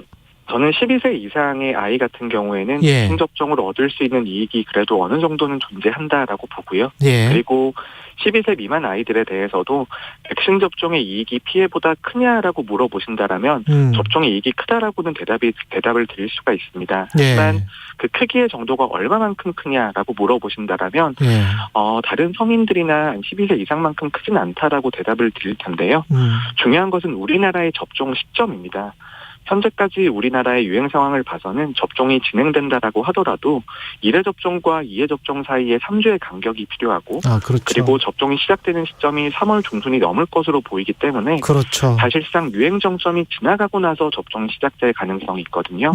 그렇다면 전체 인구 집단을 대상으로 접종을 하는 것이 이익이 생각보다 더 작아질 수도 있는 것이고요. 네, 그렇지만 아이들 중에서도 명백한 이익이 존재하는 집단들은 있습니다. 특히 아이들 중에서 소아비만이 있다거나 일형 당뇨병이 있다거나 아니면 집단시설에 입소했다거나 이런 아이들 같은 경우에는 입원이나 중증화 위험이 높은 것으로 나오고 있거든요. 그렇군요. 그러니까 이런 특수한 집단에 대해서는 접종을 하는 것이 저는 바람직하다고 생각합니다. 예, 여기까지 해야 되겠습니다. 지금까지 가천대학교 의과대학 정재훈 교수님이었습니다. 고맙습니다. 네, 감사합니다. 네, 3월 3일 목요일 KBS 1라디오 최경영의 최강 시사였습니다. 고맙습니다.